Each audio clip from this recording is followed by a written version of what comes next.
नवरात्रि हम क्यों मनाते हैं? नवरात्रि के 9 दिन पूरे होने वाले हैं और हम सब भी देवी माँ को प्रसन्न करने के लिए जुटे हुए हैं। पर नवरात्रि क्यों मनाते हैं? नवरात्रि ही क्यों? अगर सनातन धर्म के किसी भी त्योहार की बात करें तो आपको पता चलेगा कि हमारी पूजा, क्रिया और हर धार्मिक कार्य के पीछे कोई ना कोई वैज्ञानिक तर्क अवश्य होता है। नवरात्रि क्यों मनाते हैं?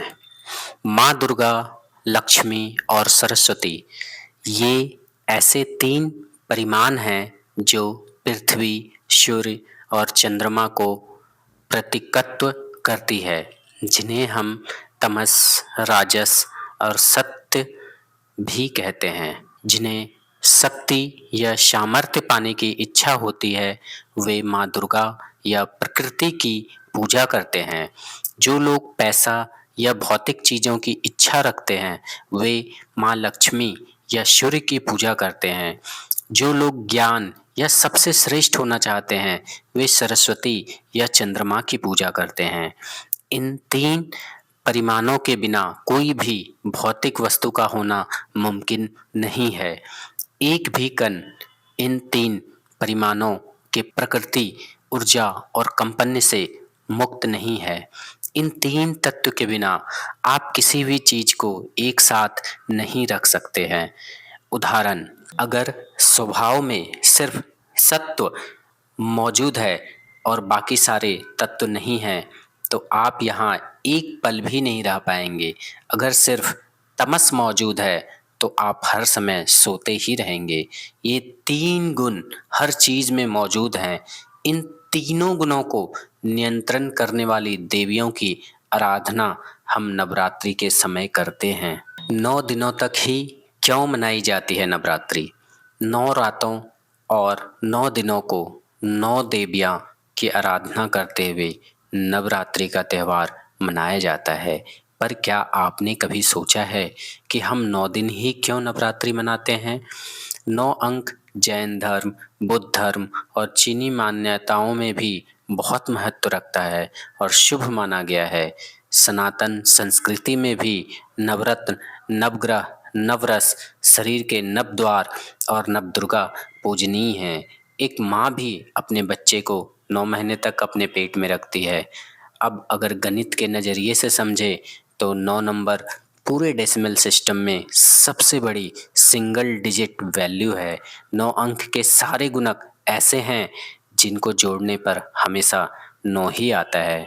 9 के बाद फिर से 1 आता है जो हमें नई शुरुआत करने की सीख देता है। हिंदू सिद्धांत के अनुसार 9 दिन तक नवरात्रि मनाने के पीछे एक पौराणिक कथा है।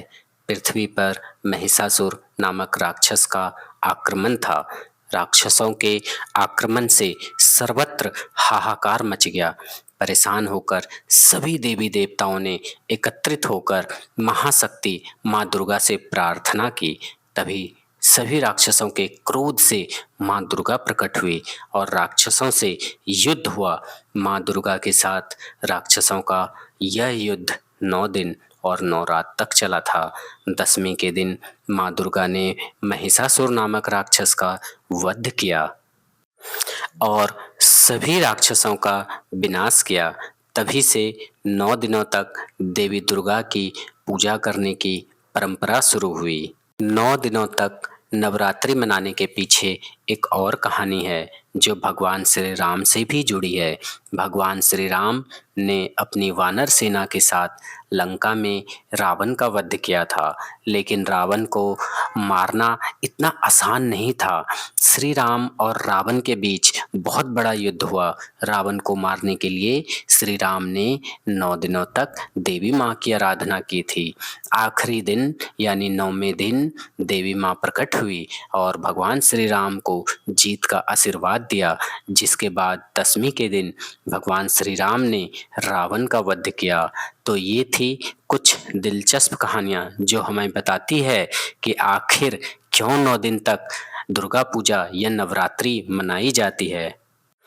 नवरात्रि में व्रत उपवास क्यों रखे जाते हैं? चलिए जानते हैं कि क्या विज्ञान है हमारे व्रतों के पीछे। आपने अगर गौर किया हो तो नवरात्रि हमेशा मौसमी बदलाव के समय पर ही मनाई जाती है। अगर खास तौर पर चैत्र और शारदीय नवरात्रि की बात करें तो ये गर्मियों की शुरुआत में और दूसरी बार सर्दियों की शुरुआत में मनाई जाती है। यदि आप पैटर्न पर गौर करें तो इस मौसमी बदलाव के कारण हमारे शरीर की रोग प्रतिरोधक क्षमता इम्यूनिटी बहुत ज़्यादा कम हो जाती है। हमारी स्लीप साइकिल में भी बदलाव आ जाते हैं। ऐसे ही समय पर मनाई जाने वाली नवरात्रि में जब हम उपवास और व्रत रखते हैं और बिना लहसुन प्याज वाला सात्विक खाना खाते हैं तो हमारे पाचन तंत्र को आराम लेने का मौका मिलता है। आयुर्वेद के अनुसार लहसुन, प्याज, मांस और अंडे खाने से आप आसपास की नकारात्मक ऊर्जा को आकर्षित करते हैं। व्रत रखने से हमारे इंटेस्टाइन की सफाई होती है और उसकी परतों में भी मजबूती दिखती है। व्रत उपवास हमारे शरीर में इंसुलिन रेजिस्टेंस को कम करके ब्लड शुगर लेवल को बेहतर करती है। नवरात्रि में व्रत उपवास करने से देवी माँ खुश होती हैं। हमारा शरीर भी खुद को डिटॉक्सिफाई कर पाता है। इसमें आत्म संयम बढ़ता है।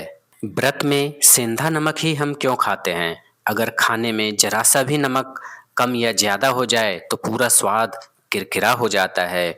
जो हम नमक उपयोग करते हैं जो कि समुद्री नमक होता है जिसे रेगुलर नमक भी कहते हैं, व्रत के समय पर ये सादा नमक नहीं खाया जाता है बल्कि सेंधा नमक खाने में डाला जाता है। क्या आपको पता है कि हम व्रत में सिर्फ सेंधा नमक ही क्यों खाते हैं? वैसे तो व्रत में किसी भी प्रकार के नमक को खाने के लिए मना किया जाता है पर आमतौर पर लोग सफ़ेद नमक की बजाय सेंधा नमक व्रत में उपयोग करते हैं। सफ़ेद नमक आर्टिफिशियल तरीकों से बनता है और इसमें मिलावट होती है।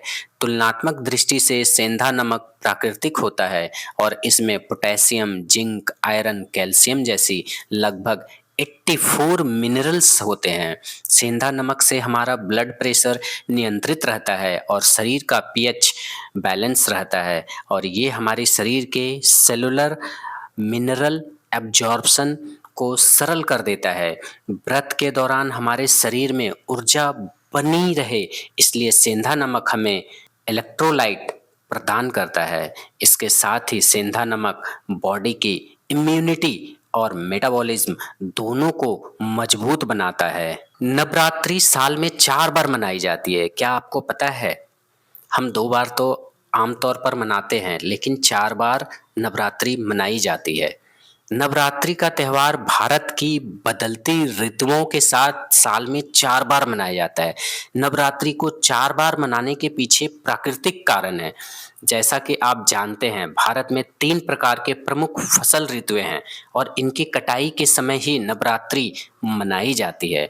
पहली रबी, ये शीत ऋतु की फसलें हैं जिनमें गेहूं, जौ, चना, सरसों, मटर जैसी फसलों को अक्टूबर और नवंबर के महीने में बोया जाता है और अप्रैल से मई के महीने में कटाई की जाती है और इसी समय हम चैत्र नवरात्रि मनाते हैं।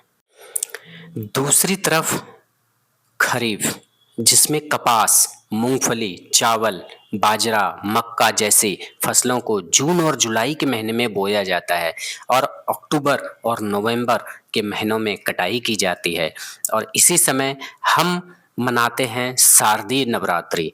तीसरी जायद, जिसमें मार्च और अप्रैल में तरबूज, खीरा, ककड़ी, खरबूज जैसी फसलों को बोया जाता है और इनकी कटाई जून में होती है।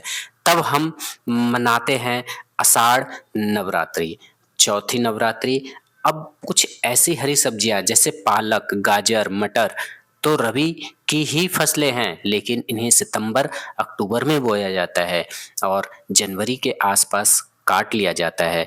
इसी समय हम मनाते हैं माघी नवरात्रि। हमारे त्यौहार सिर्फ भगवान देवी देवताओं को प्रसन्न करने के लिए नहीं मनाए जाते हैं बल्कि ये प्रकृति के प्रति कृतज्ञ होना भी सिखाता है।